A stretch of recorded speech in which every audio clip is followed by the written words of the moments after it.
अजीज़ों, church के हवाले से कुछ ज़रूरी अनाउंसमेंट्स हैं जो मैं आपके साथ शेयर करना चाहता हूँ। और सबसे पहले तो मैं आप सबों का शुक्रिया अदा करता हूँ जो बाकायदगी के साथ इस ऑनलाइन इबादत में शरीक होते हैं यूट्यूब के ऊपर, और आपकी दुआएं और फीडबैक हम तक पहुँचता है, उसके लिए हम बेहद शुक्रगुजार हैं।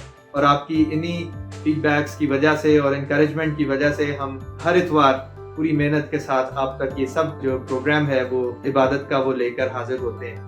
और मैं इस वक्त इस चीज़ को हम लोगों ने, इस नीड को हम लोगों ने फील किया कि यूट्यूब के ऊपर हम इबादत करते हैं, बहुत अच्छी बात है और उससे बहुत सारे लोगों को बरकत मिलती है, लेकिन इंटरेक्शन जो है वो नहीं है इस प्लेटफॉर्म के ऊपर। सो हम लोगों ने एक बेहतर का एक ऑल्टरनेटिव सोचा है और हमारी टीम ने ये डिसाइड किया है कि हम जूम के ऊपर इबादत करेंगे। उर्दू सर्विस जो है जूम के ऊपर हम लोग करेंगे और उसके ज़रिए से हम सब एक दूसरे को देख भी सकेंगे, इंटरैक्ट भी कर सकेंगे और मुख्तलिफ एक्टिविटीज़ के साथ हम लोग खुदावंद की इबादत में शरीक हो सकेंगे। जूम एक ऑनलाइन प्लेटफॉर्म है, मीटिंग प्लेटफॉर्म है, जिसके ज़रिए से हम एक वीडियो कॉन्फ्रेंसिंग कॉल कर सकते हैं सब लोगों को, जो कि ऑडियो और वीडियो दोनों होती है। ये आप अपने मोबाइल के ज़रिए से भी और कंप्यूटर्स के जरिए से भी एक्सेस कर सकते हैं। और हमारे वो बहन भाई जिनको अभी तक जो बहुत टेक सेवी नहीं है या जिनको टेक्नोलॉजी के साथ थोड़ी सी मुश्किल पेश आती है, तो उनके लिए हम स्पेशल वीडियो जूम के हवाले से अपलोड करेंगे इबादत के दौरान, और या एंड पे हम उसको एडजस्ट करेंगे और आपके साथ शेयर करेंगे। ये जो इबादतों का सिलसिला YouTube के ऊपर है ये कुछ इतवार तक जारी रहेगा, लेकिन इस दौरान हम लोग इबादत का जो जूम के ऊपर जो हमारी इबादत है उसका लिंक हम डिस्क्रिप्शन बॉक्स में देंगे। ये इबादत मलेशिया के टाइम 1 बजे होती है YouTube के ऊपर, लेकिन जो जूम की इबादत है वो हम 1 घंटा डिले के साथ यानी 2 बजे मलेशियन टाइम के मुताबिक करेंगे। सो अगर आप पाकिस्तान में हैं तो आप अपना टाइम चेक कर सकते हैं। मेरा ख्याल है अगर 2 बजे के हिसाब से है तो 11 बजे सुबह, और अगर आप इंडिया में हैं तो 11:30। सो जूम के ऊपर इबादत करने का जो बुनियादी मकसद है वो ये है कि हम एक दूसरे को जान सकें, पहचान सकें और इंटरेक्ट कर सकें, और इबादत का एक जो माहौल है, जो लाइव इबादत का जो माहौल है जो हम लोग अक्सर मिस करते हैं, वो हम लोग शरीक हो सकें। और इसका एक और बड़ा फ़ायदा ये है कि हमारे बहन भाई पाकिस्तान में जो हमें देखते हैं, जो मलेशिया में है, जो इंडिया में है या दीगर ममालिक में हैं, वो भी इस प्लेटफॉर्म के ज़रिए से इकट्ठे हो सकते हैं और हम सब मिलकर तो इबादत कर सकते हैं। इसके अंदर बहुत सारी क्रिएटिव ऑप्शंस मौजूद हैं और मैं चाहता हूं कि हम इस टेक्नोलॉजी के ज़रिए से बेनिफिट हासिल करें और खुदावंद के नाम को इज़्ज़त और जलाल दें। सो मैं उम्मीद करता हूं कि आपको ये आइडिया पसंद आया होगा। अगर आपके कोई क्वेश्चंस हो इसके हवाले से तो ज़रूर हमसे रब्ता कर सकते हैं और हम लोग बड़ी खुशी से आपके साथ इन टच रहेंगे। God bless you.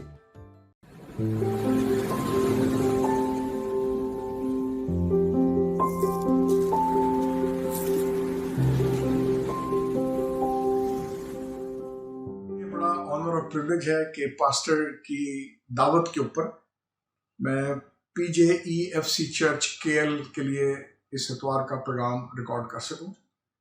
आइए हम दुआ करें। खुदावंद तेरे पाक कलाम के लिए शुक्रगुजार है, हमारी अपनी जुबान में दस्तयाब है।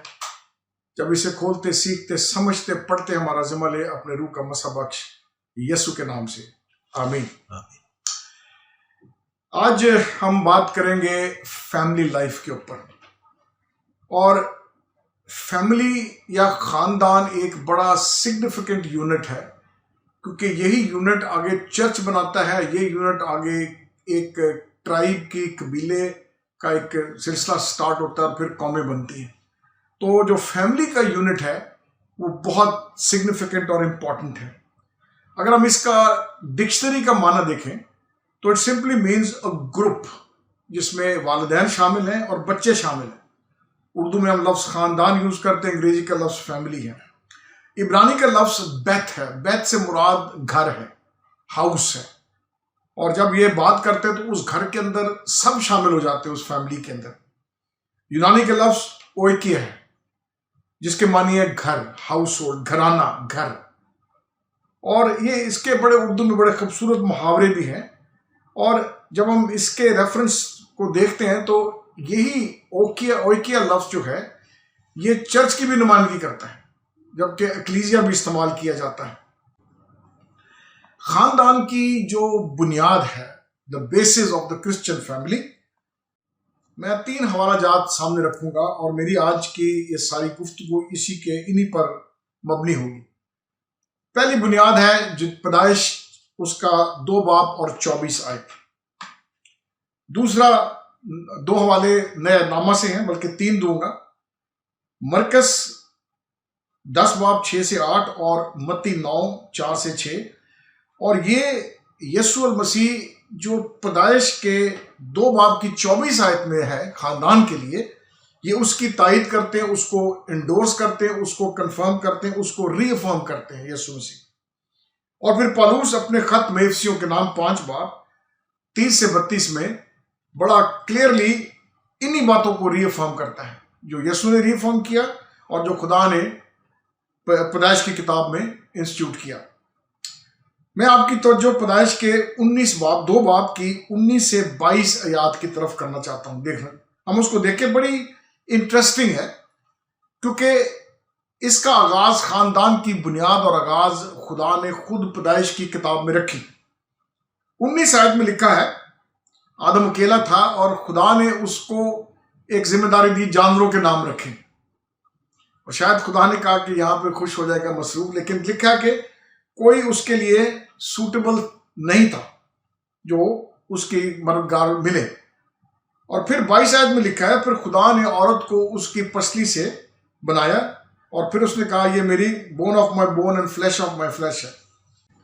तो इस तरीके से हवा की तख्लीक हुई, उसको बनाया गया और वो आदम की साथी बनी।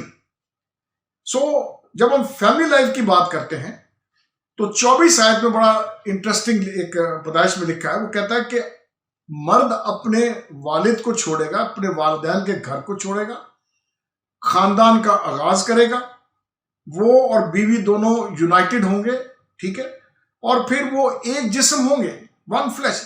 इब्रानी का लफ्ज अखद है, अखद के मानी है एक होना, और यही लफ्ज अखद है खुदा की वादानियत के लिए इस्तेमाल किया जाता है, खुदा वाहिद के लिए इस्तेमाल किया जाता है। और 25 आयत बड़ी दिलचस्प वहां लिखा हुआ है, और वो दोनों नंगे थे और वो शर्माते नहीं थे, ठीक है। तो मैं इस बात से 3-4 बुनियादी रूल्स रखना चाहता हूं, तीन रूल्स रखना चाहता हूं। रूल नंबर 1 है, शादी की बुनियाद निकाह से है, मैरिज है, ठीक है, और ये खुदा की तरफ से इंस्टीट्यूटेड है, ये खुदा की तरफ से हमें जिम्मेदारी सौंपी। ये मैं समझता हूं जो निकाह है, जो शादी है, जो ब्याह करना है, ये एक अच्छे, ये खानदान की बेसिकली आगाज है, ये बेसिकली बुनियाद है। और ये मैरिज जो शादी है, ये खुदा ने इसको तख्लीक किया, खुदा ही इसको बरकत दी। और 28वीं आयत में हम पहले बाप पर उनको बरकत दी, उनका फूलो और बढ़ो और औलाद पैदा करो, तो ये खुदा की तरफ से है। रूल नंबर 2 जो पैदाइश की किताब से मिलता है, ये एक यूनियन है, एक मिलाप है मर्द और औरत का। और आज हम अफसोस से सुनते हैं सेम सेक्स मैरिज, ये खुदा का इंतजाम नहीं है। खुदा का इंतजाम है मर्द और औरत, और ये खुदा का शुक्र है। और जब हम इस रिलेशनशिप की बात करते हैं मर्द और औरत की, तो इस आयात में हमें खूबसूरत 3 नुक्ते मिलते हैं, इंटरेस्टिंग पॉइंट से। पहली बात है, ये एक ताल्लुक है, एक रिश्ता है, और वो रिश्ता उनकी अंडरस्टैंडिंग के ऊपर है। और वो जब हम दोनों मियाँ बीवी साथ चलते हैं, मिलकर चलते हैं, ऊंच नीच आती है, मुश्किलात आती है, हर जगह पे आती है, लेकिन फिर भी हम साथ चलते हैं, बर्दाश्त करते हैं, ये रिलेशनशिप है। फिर ये एक बड़ा करीबी ताल्लुक है जिसमें सिंपल सी बात है, मियाँ बीवी के सेक्सुअल रिलेशंस भी हैं, एक इंटीमेसी है, एक प्यार मोहब्बत भी है। और फिर थर्ड पॉइंट बड़ा खूबसूरत है, औलाद है। और जब औलाद आती है तो फिर एक वो एंगल ऑफ मोहब्बत बदल जाती है, और ये खुदा की तरफ से इंस्टीट्यूटेड है, हम इसके लिए शुक्र करते हैं। और ये जो दूसरा रूल है, इसकी कामयाबी की बुनियाद वफादारी है। आपस में वफादारी, मियाँ बीवी की वफादारी। और जब हम वफादारी की बात करते हैं तो इसका यह मतलब है कि निकाह के बाहर कोई ताल्लुक नहीं होना चाहिए। और कलाम मुकद्दस हम ईमानदारों से भी खुदा की ये तवक्को है कि हम उसके साथ वफादार रहें। खुदा वफादार रहता है, हम बेईमानी करते हैं माजरत के साथ। तो शादी ब्याह के इस रिश्ते में वफादारी इंपॉर्टेंट है और ये खुदा का एक खूबसूरत तसव्वुर है। और दूसरा नुक्ता इस रिश्ते के अंदर is technically no immoral compromise. Morality के ऊपर कॉम्प्रोमाइज नहीं है, हमारे किरदार पर कॉम्प्रोमाइज नहीं है, हम एक साथ मिलकर चलते हैं और ये बुनियाद है इस मोहब्बत की। और तीसरा जो नुक्ता इसी हवाले से मिलता है, पैदाइश के हवाले से, वो लिखा है कि जब अपने बाप को छोड़ेगा तो वो दोनों इकट्ठे रहेंगे। हमारे मादत के साथ हमारी कल्चर के अंदर ईस्ट में, खासकर पाकिस्तान में, इंडिया में जॉइंट फैमिली सिस्टम है। अच्छा है, मैं इसके खिलाफ नहीं हूँ, इसकी बरकत भी हैं और कबाहतें भी हैं। हम एक इशू में इन्वॉल्व हुए और वो नाराज़गी थी मियाँ बीवी की। तो जब हम बैठे तो हमने रिक्वेस्ट की कि हम मियाँ बीवी से ज़्यादा बात करना चाहते हैं। तो दो बच्चे थे उनके, ये पुरानी बात कर रहा हूँ, 10 साल पुरानी बात हो यार में। तो हमने उनको लाया कमरे में, पूछा, खुल के पूछा, हमने कहा आप दोनों बसना चाहते हैं? कहते हाँ जी बसना चाहते हैं। तो बेटा कहता कि जी मेरी माँ ऐसे कहती है, बेटी कहती मेरी माँ ऐसे कहती है। तो हमने उनको कहा देखो ये आपने निकाह किया, खुदा के आगे अहद बांधा है, ये खुदा से आपकी प्रॉमिसेस हैं, ये वफादारी है, आप अलहदा रहें। और आज वो अलहदा रहते हैं, खुश हैं, दोनों अपने वालिदैन को मिलते हैं। मेरा ये पॉइंट नहीं है, देखिए जहाँ पर जॉइंट फैमिली चल सकती है, गॉड ब्लेस देम, ये नहीं मैं कहता, ठीक है, पर जिधर मुश्किलात होती है फिर आपको समझदारी, शादी पहले है, फैमिली पहले है, हम इसको एहतियात से रखें। अगली बात मैं आपको पुराने यादनामा में इस्तिस्ना की किताब में लेना चाहता हूँ, 6 बाब 4 से 9, बड़ी मशहूर है। शमो, ये कलमा है, यहूदी कलमा है, और ये अहद के असूल मिलते हैं यहाँ पर। और इसको यीशु मसीह मत्ती 22 बाब में 37 से 38 में इसको दोहराते हैं, ठीक है। और इधर भी हमें बड़े दिलचस्प असूल मिलते हैं, तकरीबन 3 बुनियादी बातें मिलती हैं। यानी सुना इस्राइल, तू खुदावंद अपने खुदा से पूरे दिल और जान से मोहब्बत रख। जब इसको पढ़ते हैं तो पहली बात है कि खुदा वाहिद है, God is the only one. Our relationship as a family, as a husband wife begins with God and ends with God. खुदा को अलहदा ना रख दें, खुदा को बाहर ना खड़ा कर दें। Let God B the centre of the family, ये बहुत इंपॉर्टेंट है। और खुदा को जब हम करते हैं then we God, why we say God, because God is unique, one of its kind है। खुदा की जब जात की बात आती है, उस जैसा दूजा कोई नहीं है, उसका सानी कोई नहीं है। वो हमारा परवरदिगार है, हमारा मेहरबान है, हम पर वफादार है, हमारा राजिक है, हमें संभालता है, ये खुदा की मेहरबानी है। तो then God should be the centre, God should be first in the family and God should be last in the family. ये बहुत सिग्निफिकेंट बात है। और यही कलमा, जो यहूदी कलमा, उसकी बुनियाद ही खुदा वाहिद के उस पर इकरार के ऊपर है। और सिर्फ ये इकरार नहीं है, फिर लिखा है कि खुदा से मोहब्बत की बात है, love God with all your heart, with all your mind and soul, ठीक है। जब हम बात करते हैं तो ये मोहब्बत कोई जज्बाती बात नहीं है, इमोशनल नहीं है, प्लीज अंडरस्टैंड, ये इमोशनल नहीं है, but it requires your absolute loyalty and obedience to God in all respects. ये इसका मतलब है। यानी हम जब मोहब्बत की बात करते हैं, हम जिससे प्यार करते हैं, उसको नुकसान नहीं देते, हम उसकी सुनते हैं, उसकी मानते हैं। So absolute loyalty and obedience to God in every respect, ये इसका मतलब है। दूसरा नुक्ता बड़ा दिलचस्प है, और वो तीसरा नुक्ता, वो कहता है 100% डिवोशन है इसके लिए। इसका ये मतलब है पूरी जान, दिल और जान और ताकत के साथ, ठीक है। इसका ये मतलब है जो दिल आपका और जो सोल और माइंड है, ये अंदरूनी हिस्से आपके जिस्म के, ठीक है।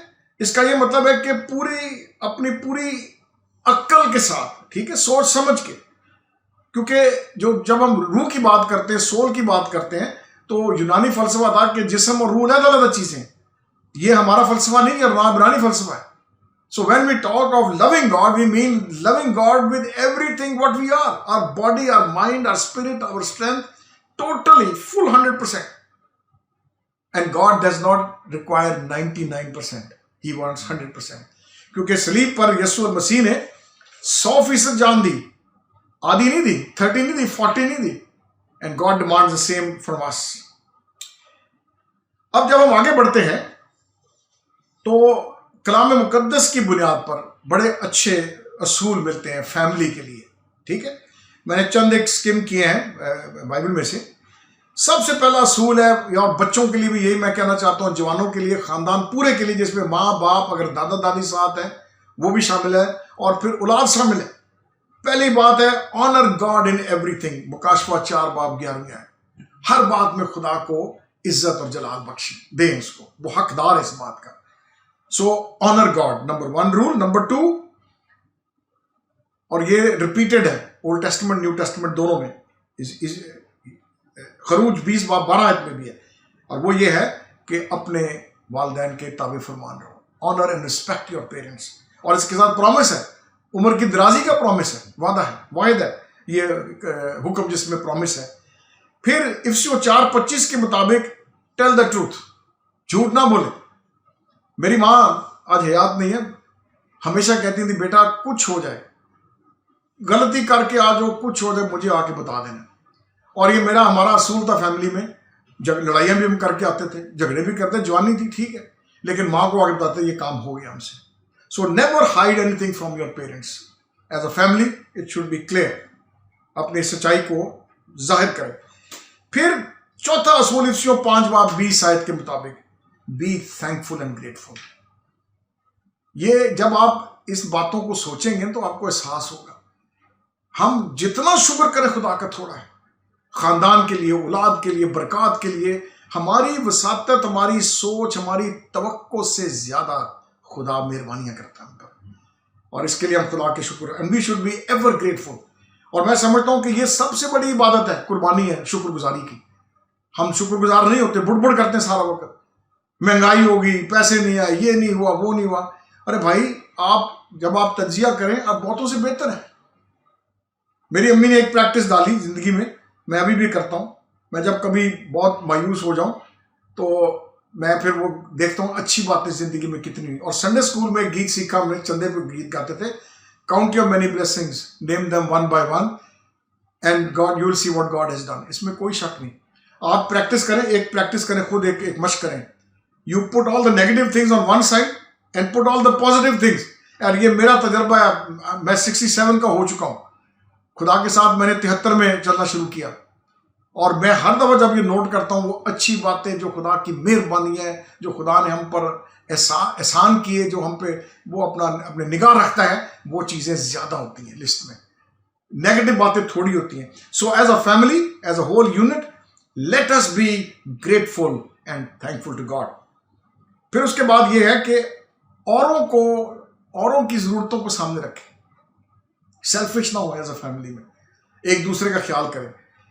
आई came from middle class family, और मेरे पेरेंट्स दोनों काम करते थे। We went to good school, उन्होंने हमें अच्छे स्कूल में पढ़ाया, अच्छी फीसें ज़्यादा थी। तो मैं सबसे बड़ा हूँ घर में। तो एक रात मुझे अभी भी याद है, I was very young, I guess, I don't know, 12 years, 11, 12 years, I don't know, I was young, I was in school. तो रात को I overheard my parents talking, मेरी अम्मी अब्बू बात कर रहे थे, क्रिसमस सीजन था। तो मेरी अम्मी अब्बू को बोले कि आपने लास्ट ईयर भी नई जूती नहीं ली, तो आप इस दफ़ा ले लो। तो अब्बू कहते नहीं, बच्चों की चीज़ें पहले पूरी कर ले, फिर हम देखेंगे। और ये मेरे आज तक ये मेरे दिमाग में ये बात घंटी की तरह बजती है, और मैंने कभी अपने अब्बू पर इसका एहसास नहीं, इसको उनको जाहिर नहीं किया था। बट मैं जब भी मेरे दिल में आता है, ये बात आती है, मैं अपने खुदा का शुक्र करता हूँ। तो ये एक बड़ा एलिमेंट है, सेल्फिशनेस नहीं होनी चाहिए, हमें औरों की ज़रूरतों को आगे रखना चाहिए। ख़ानदानी तौर पर ये बड़ा एक अच्छा, मैं सबसे बड़ा हूँ कई दफ़ा कई चीज़ों में, तो मेरे अब्बू ने कहा बेटा तू बड़ा है, तू बर्दाश्त कर ले। मतलब अब खुदा ने इज्जत दी है, छोटे बहन भाई को समझ आती, इज्जत करते हैं, मैं शुक्र करता हूँ। So put the need of others first then yours, ठीक है। छठा असूल बड़ा मजेदार है, have a family altar. As a खानदान के तौर पर आप इकट्ठे दुआ करें, कलाम पढ़ें। मैं एक वाक्य सुनाता हूँ। मैं इस्लामाबाद में था, तो पादी साहब कहने लगे कि हमने एक खानदान में जाना है, तो आप पैगाम दें, तो उसके बाद खाना भी वहीं है। तो 7 बज गए, मैंने पूछा पादी साहब वो जाना नहीं हमने? हाँ हाँ जाना है। तो जब कोई 8 बजे ना, पौने को 8, मैंने कहा पादरी साहब हमने जाना है, इबादत भी होनी है, खाना भी होना है। तो मैंने कहा बस, कहता नहीं हम कोई 9, 9, 9:15 तक निकलेंगे। मैंने कहा भाई साहब मसला क्या है? और नहीं कुछ नहीं है। मैं अच्छा, वो मुझे जरा अवॉइड कर रहे बताने, मैं फिर पीछे पड़ गया, मैं भाई साहब मसला क्या है? कहने लगे यार वो असल में ना 9 बजे उनका एक टीवी प्रोग्राम खत्म होना है, तो उन्होंने रिक्वेस्ट की थी कि इसके बाद आए। अरे भाई टीवी ठीक है, देखो बुरी बात नहीं है, पर पुट गॉड फर्स्ट। ठीक है, हम खानदानी दुआ नहीं करते, ठीक है, हम इकट्ठे बैठकर कलाम नहीं पढ़ते। तो ये तो आपकी तकवीयत है, ये आपकी रोजमर्रा की रोटी है, दूध है, गोश्त है, शहद है। जब आप इस तरह का नहीं रखेंगे तो आप बढ़ेंगे नहीं। और एक मुहावरा है, the family which praise together stage together. तो खानदानी तौर पर एक ऑल्टर रखें, विच मीन्स आप इकट्ठे बैठें शाम को, रात को या सुबह, जो दिन सूट करता है। मैं मेरी वाइफ हम सुबह अक्सर ब्रेकफास्ट पे टेक्स्ट पढ़ते हैं, डिवोशन पढ़ के दुआ करके करते हैं।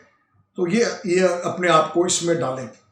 7वां रूल है बाइबल के मुताबिक, बी इन फेलोशिप, रफाकत रखें, जिसका ये मतलब है कि ईमानदारों के साथ रफाकत रखें, कलीसिया के साथ रफाकत करें।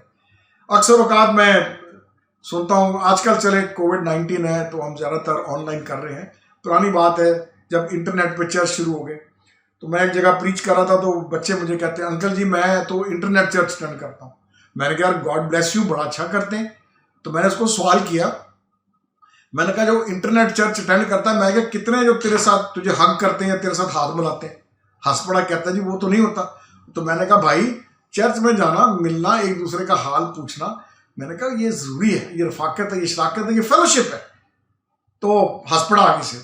So have a fellowship. और ईमानदारों की जमात में उठना बैठना बरकत का सबब है। खानदानी तौर पर हम तरक्की करते हैं। मैं आज जो इस्तिस्ना 6 बाप है, मैं उस पर कुछ बातें कह के कंक्लूड करना चाहता हूं।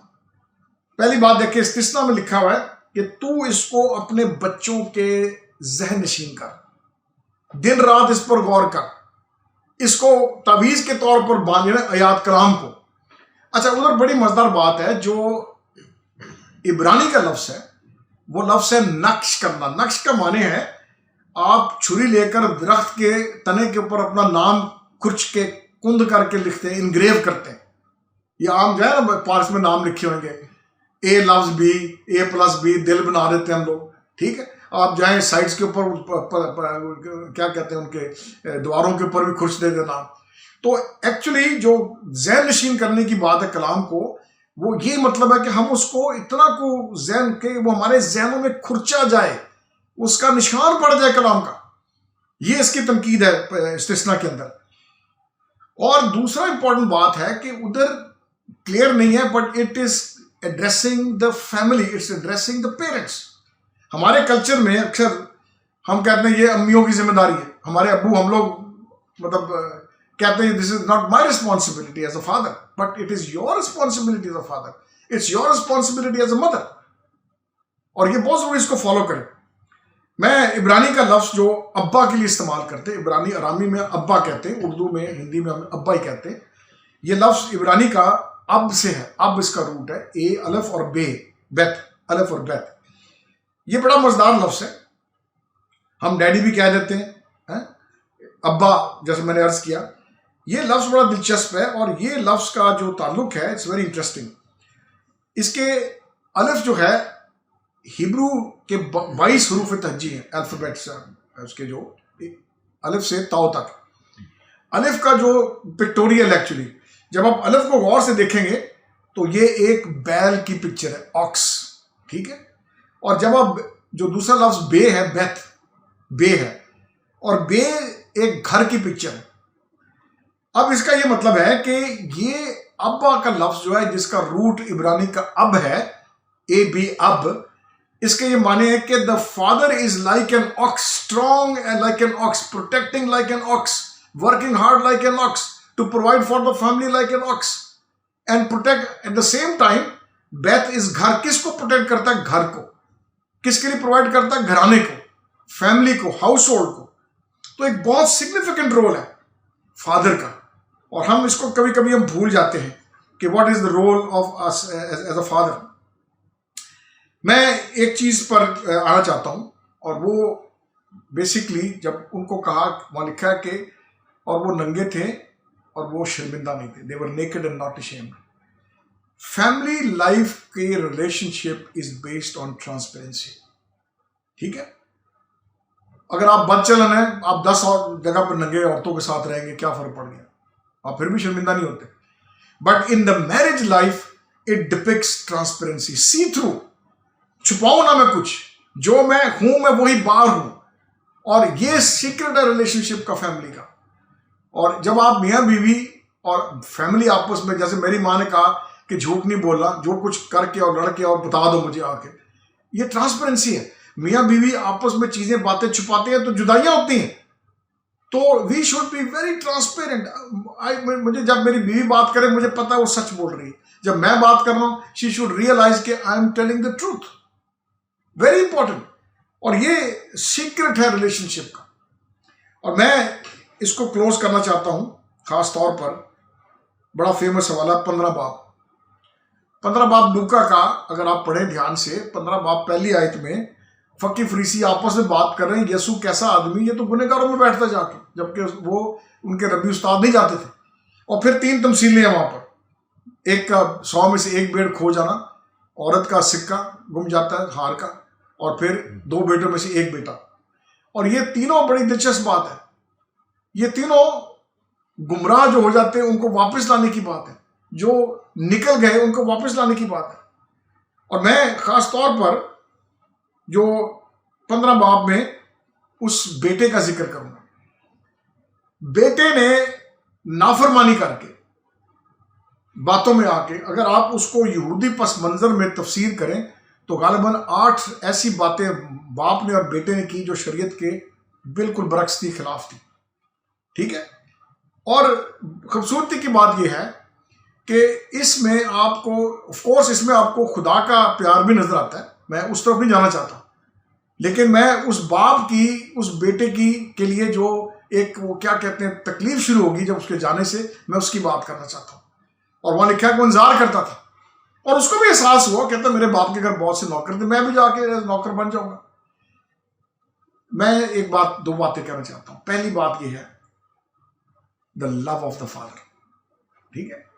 और हमारी फैमिली लाइफ, हमारी फैमिली की बुनियाद मोहब्बत पर है। And let us be very very clear कि this is the foundation, love. And the second thing is grace, माफी, ठीक है। ग्रेस के माने हैं जिसके हम मुस्तहक ना हो, वो हम पर मेहरबानी हो जाए। Now legally as per law, वो लड़के ने, छोटे बेटे ने, उसके छोटे भाई ने अपना हिस्सा ले लिया और उसने हिस्सा बेच दिया। अगर मवेशी थे, जमीन थी, वो पैसे लेकर गया दूसरे मुल्क के अंदर, ठीक है।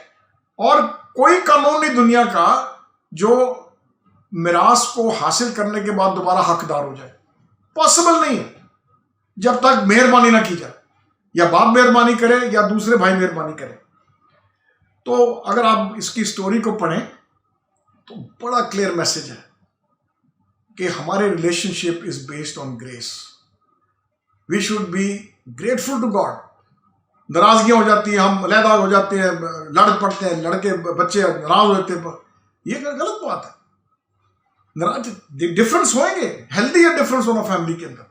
मियाँ बीवी के डिफरेंस मेरे होते हैं, we are married for 38 years now, ठीक है, डिफरेंस होते हैं, क्यों नहीं होते, लेकिन आप उसको तूल ना दें, उसको खत्म कर दें। मैं एक छोटी सी टेस्टिमनी शेयर करूंगा। मैं जिंदगी में एक दफा बहुत ज्यादा नाराज हो गया अपनी वाइफ से। मैंने 3 दिन घर में खाना नहीं खाया, मैं बाहर खाना खाता था और कोई बातचीत नहीं थी। तो जुम्मे रात को, बल्कि जुम्मे को मुझे एहसास हुआ संडे को तो मैंने प्रीच करना। तो मैं फ्राइडे वाले दिन, हाफ डे होता है, मैं बाजार गया सुबह, मैं छुट्टी की ऑफिस से, एक परफ्यूम खरीदा, थोड़े से फूल का गुलदस्ता खरीदा गुलाबों का, एक कार्ड लिया अपॉलजी का, मैंने ला के ना, तो आती हैं चेंज करती थी ड्रेसिंग रूम में, वहाँ रख दिया। तो मैं बैठा था लाउंज के अंदर, आई तो मुझे कहती हैं थैंक यू, वो परफ्यूम बड़ा अच्छा है और वो कार्ड। तो मैंने कहा आइंदा नाराज ना होना, मेरे 650 रुपये खर्च हो गए। बात मेरा कहने का ये मकसद है, अगर हमारे रिलेशनशिप ट्रांसपेरेंट है, अगर हमारे रिलेशनशिप फजल पर मबनी है, अगर हमारे फैमिली रिलेशनशिप्स मोहब्बत की बुनियाद पर है, तो ये छोटी छोटी बातें मोहब्बत का और हमें मजबूती का सबब बनती हैं। So put God first in the family, let there be an altar in the family, let us be willing to forgive and forget, एक दूसरे का हम ख्याल रखें, सेल्फिश ना हो। और जब हम एक अच्छा म्यारी और एक एग्जाम्पलरी फैमिली बनते हैं एज ए क्रिश्चियन फैमिली, ये खुदा के नाम को जलाल है और हम चर्च की ही बरकत का सबब बनते हैं। अच्छी तरबियत बरकत का सबब बनती है। मेरा ये ज़ाती तर्जीह है कि वो वालिदैन जो चर्च में पादरियों की मुखालफतें करते हैं, शोर डालते हैं, उनकी औलाद भी वही काम करती है। So we praise God for the family, it's God's divine purpose. God has blessed the family, God has blessed you, God has blessed me, God has blessed us, और हम इस ब्लेसिंग में बढ़ें। खुदावंद आपको बड़ी बरकत दे। आज के इस कलाम को हमारे दिलों पर अपने पाक रूह की तहरीक से नक्श करें। Thank you and God bless you.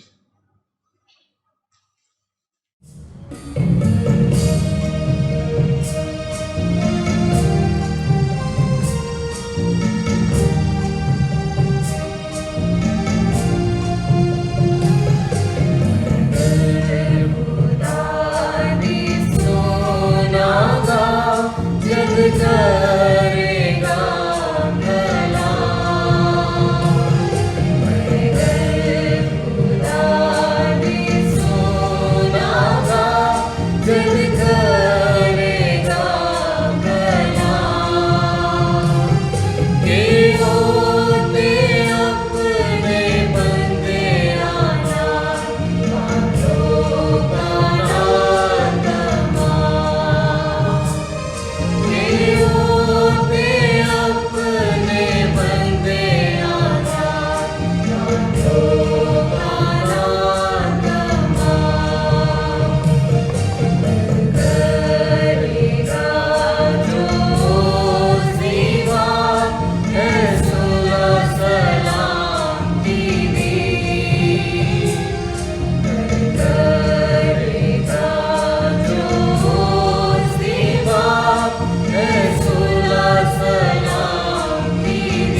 आए हम सब खुदावंद की सिखाई हुई दुआ में शरीक हों।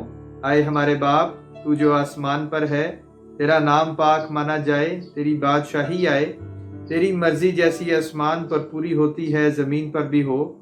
हमारी रोज़ की रोटी आज हमें बख्श दे, और जिस तरह हमने अपने कसूरवारों को माफ़ किया है, तू भी हमारे कसूर हमें माफ़ कर।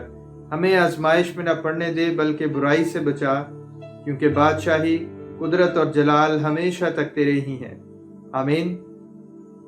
अब हमारे खुदावंद यीशु मसीह का फजल और खुदा बाप की मोहब्बत और पाक रूह की रफाकत और शराकत तुम सबों के साथ और कुल ईमानदारों के साथ अब से लेकर हमेशा तक होती रहे। आमीन।